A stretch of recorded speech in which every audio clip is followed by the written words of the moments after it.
So you know it's going to be a busy morning when you need a pastel di nata for breakfast. So this morning I was filming some content, which is basically running around Lagos, filming all the hot spots. So we're going to use this as a promotional video for the camps and things. And it's just a really cool video.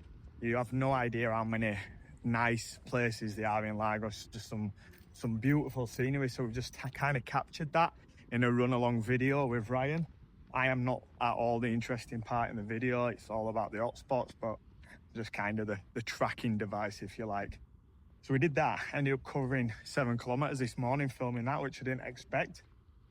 Then I've just been with my running coach. So running coach is basically a technique coach. He's helping me, and he's been helping me since last year, working on plyo work, foot placement, all the little bits and pieces when it comes to running that most of us overlook. Does it help? Massively, yes. Why? I used to be a heel striker when I was running. And when you're a heel striker, a lot of the time, it's like running with a brake on. It got me out of doing that, and I felt the difference in terms of my running. The other stuff is like the plyo work and stuff. It's very, very important. Like people like myself, who spent a lot of years doing bodybuilding work, you just overlook the simple things. And strength-wise, we usually really good. Push a lot of weight. Tendons, joints, they're not as strong. And it's these kind of things that we overlook and we miss out on that make the biggest difference. And make the differences when you're trying to push for things like sub 3 hour marathons, when you're a bit of a lump like I am, which I won't be for much longer because I'm going to start dropping a bit of timber now. But it's very important, and I never overlook them things because I know the importance of them. Could I potentially do what he's just done with me on my own? Yes. It's very simple. It's consistent work, pretty much same session once a week, which I do with him. The thing is, if I book that in and make a commitment to it, it keeps me accountable and I do get it done, rather than do another what I will think is an important task rather than doing what needs to be done.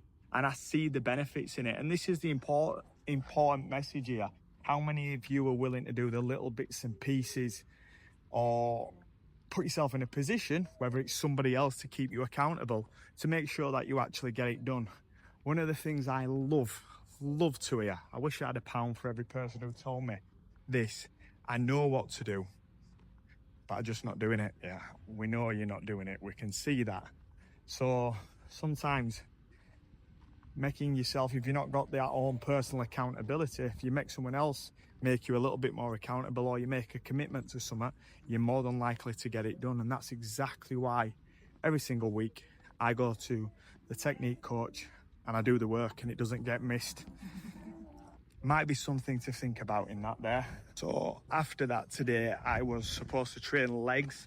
So I usually have a double session today. I have a leg workout and then I do high rocks conditioning session, which I'm leaving in at the moment because I have got a couple of competitions coming up. I'll probably take that out as volume starts to increase with the running moving forward, but for now I'll leave it in. But after doing the run today, the session there with the coach, I'll probably leave this next session and just do the conditioning session tonight. The pastel di nata will still get put to good use. Then it was into the gym with a 30-minute EMOM. This was a tough session, 1 minute on 240 kilo on the sled push. Straight into 1 minute max effort there on the ski erg, followed up by some heavy wall balls. And then we snuck in on the 4th minute, a little bit of mobility rather than just resting completely. Use that time wisely, some 90-90s, and I were alternating this with the world's greatest stretch. And after a tough session, there's nothing better than grabbing the girls, going to the beach, and letting those legs recover in the cold sea.